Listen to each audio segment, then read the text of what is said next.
El 23 de enero en el Salón Parroquial Maronita de Haifa se presentó el libro Historia de los Maronitas en Tierra Santa, del doctor Michel Suleiman, una obra de gran valor histórico que relata las profundas raíces de la presencia maronita en las primeras comunidades cristianas. La exposición de la reproducción de la Sábana Santa ha reabierto sus puertas en el Pontificio Instituto Notre Dame de Jerusalén, tras un periodo de renovación de los espacios y el material informativo dedicado a una de las reliquias más importantes del cristianismo. Rostros de Tierra Santa, un reportaje especial dedicado al 800 aniversario de la muerte de San Francisco, donde Fray Giuseppe Gaffurini nos presentará los carismas nacidos tras las huellas del Santo de Asís, que comparten el amor por el pueblo de Tierra Santa. Un solo cuerpo y un solo espíritu es el tema de la Semana de Oración por la Unidad de los Cristianos 2026, que se celebra en Jerusalén del 24 de enero al 1 de febrero. Es una invitación a redescubrir lo que une a los cristianos de todo el mundo.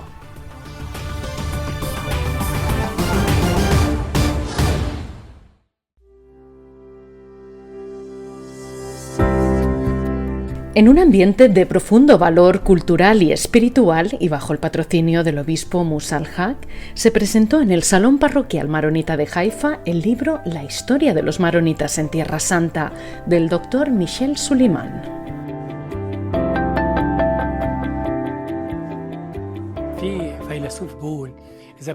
Un filósofo dijo una vez: si quieres borrar a un pueblo, haz que abandone su historia.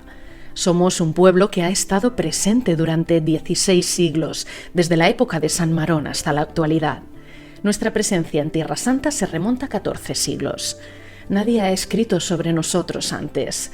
Por lo tanto, consideré necesario escribir una historia concreta de este pueblo activo, una que no se cuente solo a través de las redes sociales o los periódicos. La presentación, a la que asistieron prestigiosas figuras religiosas y académicas, comenzó con un discurso de bienvenida, durante el cual se leyó el mensaje de bendición del cardenal Al-Ray, quien felicitó al doctor Suleiman y destacó la importancia del libro, ya que confirma la presencia activa de los maronitas a lo largo de los siglos. Posteriormente, Monseñor Musa al-Haq, arzobispo maronita de Haifa y Tierra Santa, pronunció un discurso en el que felicitó al autor y presentó los capítulos del volumen. Este libro es un sueño para la Iglesia maronita. Tras leerlo, se nos han abierto los ojos a muchas realidades desconocidas en Haifa, Jerusalén, Jaffa, Nazaret. Aquí, por ejemplo, había una escuela perteneciente a la Iglesia maronita. Entre 1911 y 1942, 219 estudiantes estudiaron allí. Este libro es una referencia fundamental.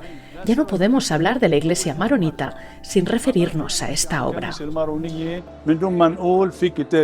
Este libro representa una valiosa aportación a la biblioteca cristiana e histórica. Este libro es el fruto de aproximadamente 5 años de trabajo basado en una extensa y profunda investigación de campo. Es una obra pionera y la primera de su tipo en abordar la presencia maronita en Tierra Santa. El libro tiene aproximadamente 500 páginas y consta de 16 capítulos. El autor comienza con un capítulo titulado ¿Quiénes son los maronitas?, en el que explica sus orígenes y cómo un movimiento ascético vinculado a San Marón, su transición a la vida en el desierto y en tierras abiertas a la vida monástica y posteriormente su organización bajo la égida de la Iglesia Católica. El libro también destaca la contribución de los maronitas en la salvaguardia de la identidad cristiana en esta tierra en medio de los conflictos y persecuciones que han sufrido a lo largo de la historia. La importancia del libro también reside en la conexión entre Tierra Santa y el Líbano, debido a la presencia de la comunidad maronita. El autor ha dedicado 14 capítulos a los maronitas de Tierra Santa. Cada capítulo lleva el título de la ciudad o pueblo donde viven los maronitas, incluyendo los nombres de sus familias y la historia de su llegada a esos lugares. El libro indica que la mayoría vive en Haifa y Galilea, mientras que cientos de ellos residen en Jaffa, Jerusalén y Belén. También destaca que una parte significativa de los fieles de las parroquias latinas de Jerusalén y Nazaret, por ejemplo, son de origen maronita y han colaborado con la custodia de Tierra Santa. Actualmente hay aproximadamente 10.000 maronitas en el país y aunque no son numéricamente numerosos, su presencia es activa entre las comunidades árabes y no árabes. La importancia del libro también reside en que aborda diferentes periodos históricos, ayudándonos a comprender que nuestro destino en Tierra Santa y en Oriente Medio es vivir en un contexto de pluralidad cultural, donde todas las partes respeten la cultura y las demás religiones, porque hay espacio para todos. En su intervención, Nihat Bekal también afirmó que el libro representa la presencia maronita como una realidad arraigada en el corazón de la primera experiencia cristiana y como una extensión de los caminos de la peregrinación, la vida monástica, el servicio y el testimonio.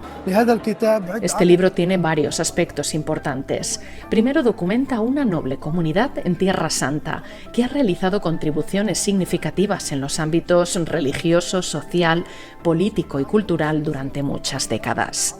Segundo, permite al lector comprender sus raíces históricas. Y tercero, es una labor de documentación. Necesitamos documentación urgentemente. La presentación concluyó con la firma de ejemplares por parte del autor.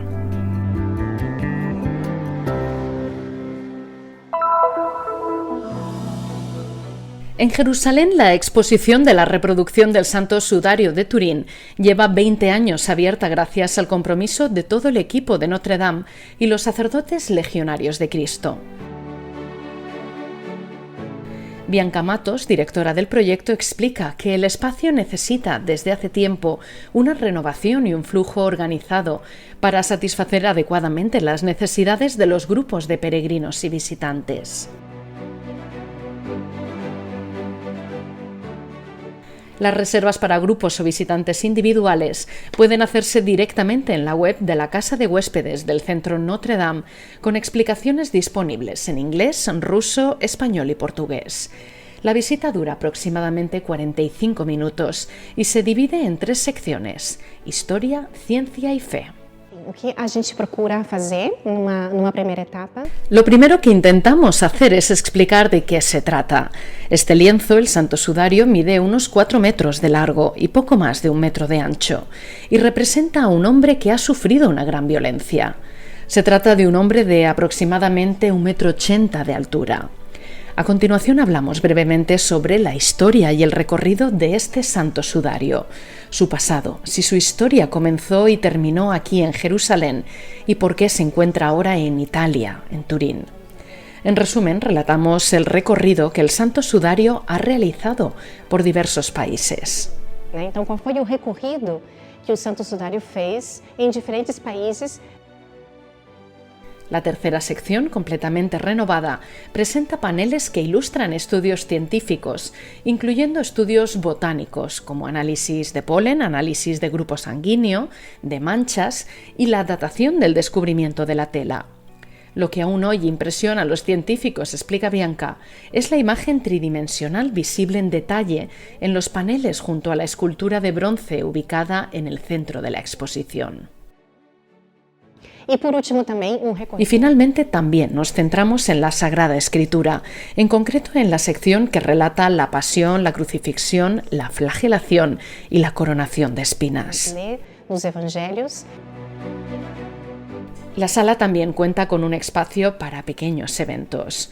Durante esta cuaresma, Fray Alessandro Cavicchia, profesor del Studium Biblicum Franciscanum, reflexionará sobre el Salmo 22 de la Sagrada Escritura en relación con el misterio del sufrimiento de Cristo.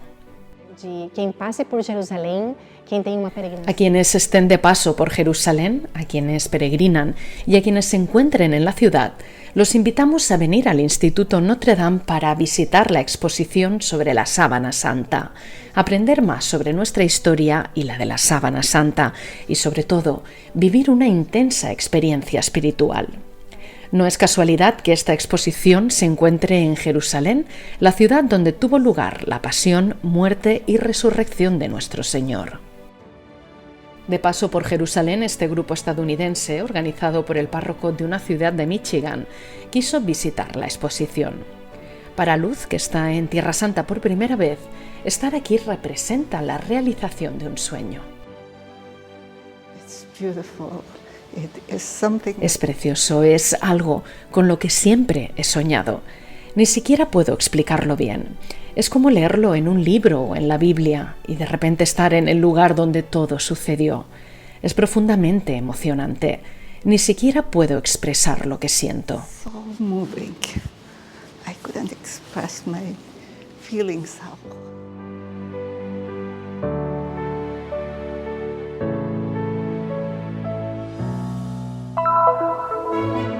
Desde hace varios años, la Basílica del Santo Sepulcro ha sido objeto de importantes trabajos arqueológicos, dirigidos por la Universidad La Sapienza de Roma. Un proyecto desafiante que ha requerido paciencia, pero que hoy se vive como un tiempo de gracia. Para Fray Gaffurini, la carta del Papa León XIV, con motivo del centenario del Pontificio Instituto de Arqueología, confirma la importancia de las excavaciones y la documentación arqueológica para comprender y profundizar nuestra comprensión de la revelación. Nos ha impactado y sorprendido especialmente la mención a la tumba vacía de Jesús en el centro de esta carta apostólica. León XIV afirma que la primera comunidad cristiana preservó no solo las palabras de Jesús y los escritos de los evangelios, sino también una tumba vacía. Esto también es evangelización. La arqueología se presenta así como una memoria al servicio de la evangelización. La arqueología como una memoria per l'evangelizzazione. Este tiempo de gracia se enmarca en un año especial, el jubileo de los 800 años de la muerte de San Francisco. En el corazón del santo de Asís había un profundo amor por Tierra Santa. En una época marcada por el conflicto, Francisco llegó aquí como un hombre de paz y quiso que sus frailes permanecieran para custodiar los lugares de Jesús. En este contexto, Fray Gaffurini nos guía en un viaje para descubrir a sus hermanos, los frailes menores capuchinos, y aprender sobre su historia y los rostros de quienes construyen la Santa Iglesia con sus palabras y obras. Ante todo, queremos agradecer al Papa León XIV por este jubileo proclamado una vez más para conmemorar el 800 aniversario de San Francisco. Durante casi 100 años, vosotros también, frailes menores capuchinos, habéis seguido los pasos de Francisco, llenos de amor por la palabra y los santos lugares. ¿Es así? Nuestros primeros frailes llegaron en 1929. Eran frailes franceses del Líbano, llamados por el entonces patriarca Barlasina. Aceptaron la invitación con el objetivo de construir aquí una casa de formación dedicada al estudio bíblico y al servicio de la iglesia local. Al llegar en 1929 fueron inicialmente acogidos por los frailes dominicos, experimentando de inmediato el valor de la hospitalidad. Su historia está marcada por dificultades y expectativas. El terreno que compraron fue primero requisado por las autoridades británicas y luego convertido en hospital por el Estado de Israel. A pesar de todo, la presencia de los frailes nunca disminuyó. Fray Enrico recuerda cómo el hermano Pasquale fue una figura clave. En 1986 llegó con el objetivo de recuperar la propiedad y cumplir el mandato original de los frailes. Los objetivos de la casa son ahora diversos: formación, incluyendo estudio, investigación bíblica y arqueológica, para brindar un lugar, un hogar a quienes sueñan con venir a Tierra Santa y participar en esta misión, sirviendo a la iglesia local, en particular a las comunidades migrantes indígenas. Y estamos avanzando en esta dirección. Dos hermanos de la gran familia franciscana caminan juntos con el objetivo de reconciliar a los pueblos, rezando en los santos lugares y estudiando la Sagrada Escritura. A lo largo de la historia, los frailes han sido acogidos por otros institutos religiosos, como los dominicos y los frailes menores.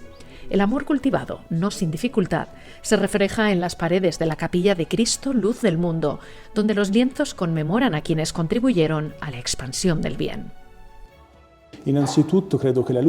Ante todo, creo que la mayor luz proviene del testimonio de las personas.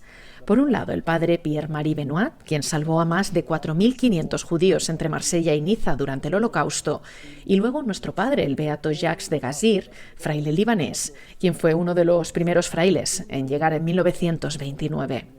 Su fecundidad espiritual fue tan grande que fundó varias congregaciones religiosas, incluyendo algunas dedicadas al servicio de enfermos y niños. La santidad de San Francisco perdura a través de estas fieles presencias.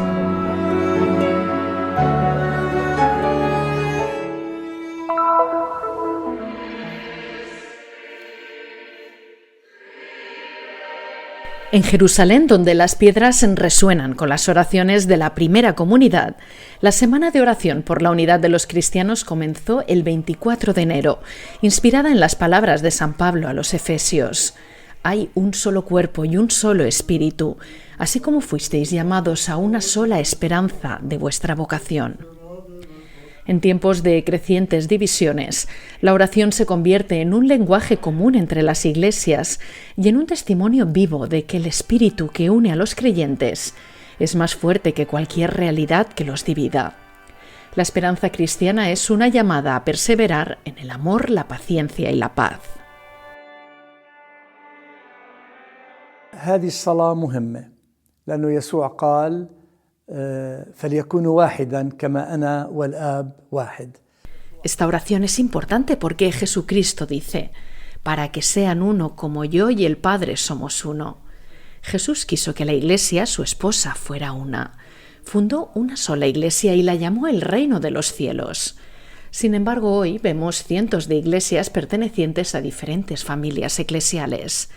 Existen algunas diferencias doctrinales y a veces disciplinarias, pero en realidad lo que nos une como iglesias es mucho mayor que lo que nos divide. ما يجمعنا ككنائس هو أكثر بكثير مما يفرقنا.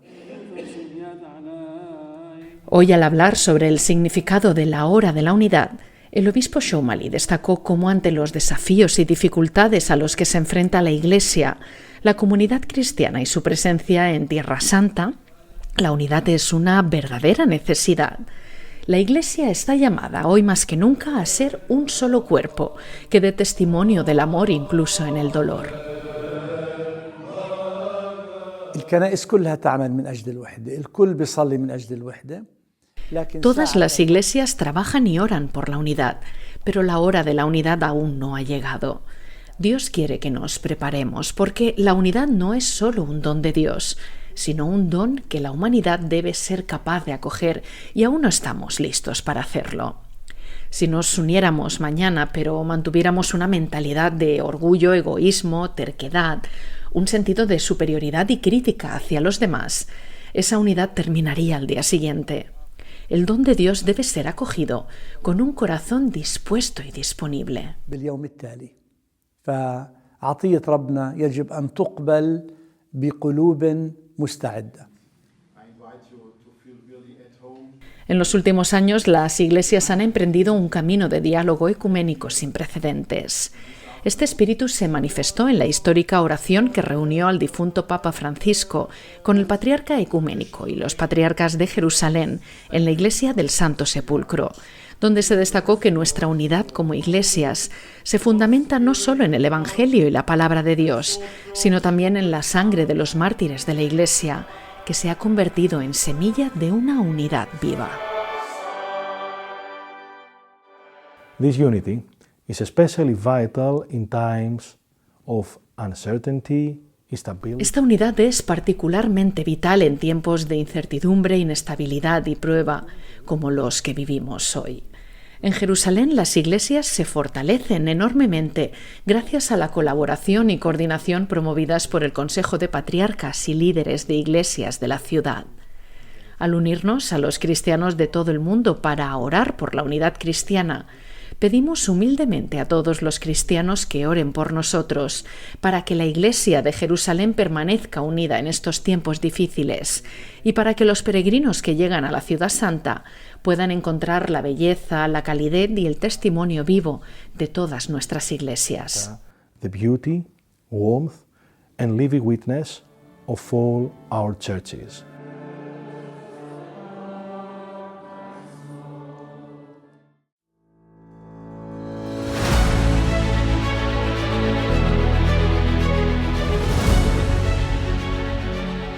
Con un gesto de solidaridad puedes apoyar a la misión de la custodia de Tierra Santa.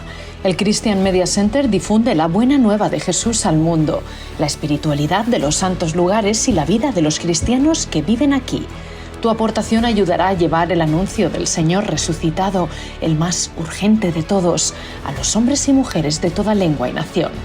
Para ayudarnos de manera concreta, abre el código QR. Tu elección marca la diferencia.